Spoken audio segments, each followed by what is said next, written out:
తెలంగాణలో వినాయక చవితి వేడుకలు ప్రారంభమయ్యాయి. కరోనా ప్రభావంతో గణనాథుడి వేడుకలు నిరాడంబరంగా జరుగుతున్నాయి. భారీ విగ్రహాలు ఏర్పాటు చేయకుండా మట్టి ప్రతిమలను ప్రతిష్ఠిస్తున్నారు. కేవలం 9 అడుగుల ఎత్తుతో ఖైరతాబాద్ వినాయకుడు దర్శనమిస్తుండగా ఉత్సవాలకు బాలాపూర్ గణేశుడు ముస్తాబయ్యాడు. అయితే సందడి లేక మార్కెట్లు కళతప్పాయి. రాష్ట్ర వ్యాప్తంగా వినాయక చవితి సంబరాలు మొదలయ్యాయి.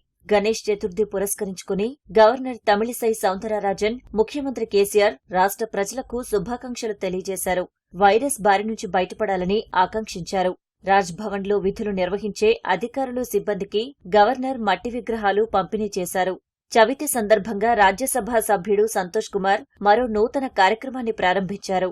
వేప విత్తనం ఉన్న పర్యావరణ హిత గణపతి విగ్రహాలను పంపిణీ చేశారు.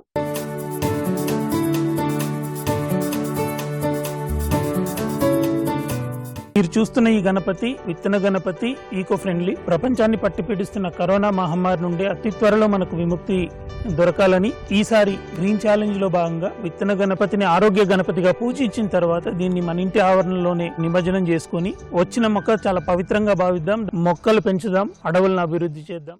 6.5 దశాబ్దాలుగా భక్తులకు వివిధ రూపాల్లో మహాగణపతి కరోనా కారణంగా 9 అడుగులకు పరిమితమయ్యాడు. ఈసారి ధన్వంతరి మహాగణపతిగా దర్శనమిస్తున్నాడు. అయితే కోవిడ్ నేపథ్యంలో భక్తులు రాకూడదని ఆన్లైన్లో పూజలు నిర్వహించుకునేలా ఏర్పాట్లు చేశామని ఉత్సవ కమిటీ సూచించింది. ఖైరతాబాద్ వినాయకుడి తర్వాత అత్యంత ప్రతిష్టాత్మకంగా భావించే బాలాపూర్ గణేశుడు నవరాత్రులకు ముస్తాబయ్యాడు. కోవిడ్ పరిస్థితుల దృష్ట్యా బాలాపూర్ గణేశుడి ఎత్తును కేవలం 6 అడుగులకు తగ్గించారు.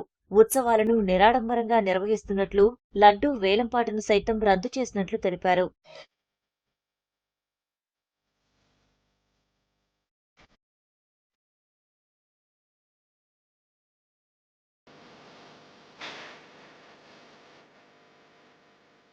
కరోనా ప్రభావంతో వినాయక చవితి వేళ మార్కెట్లు కళతప్పాయి.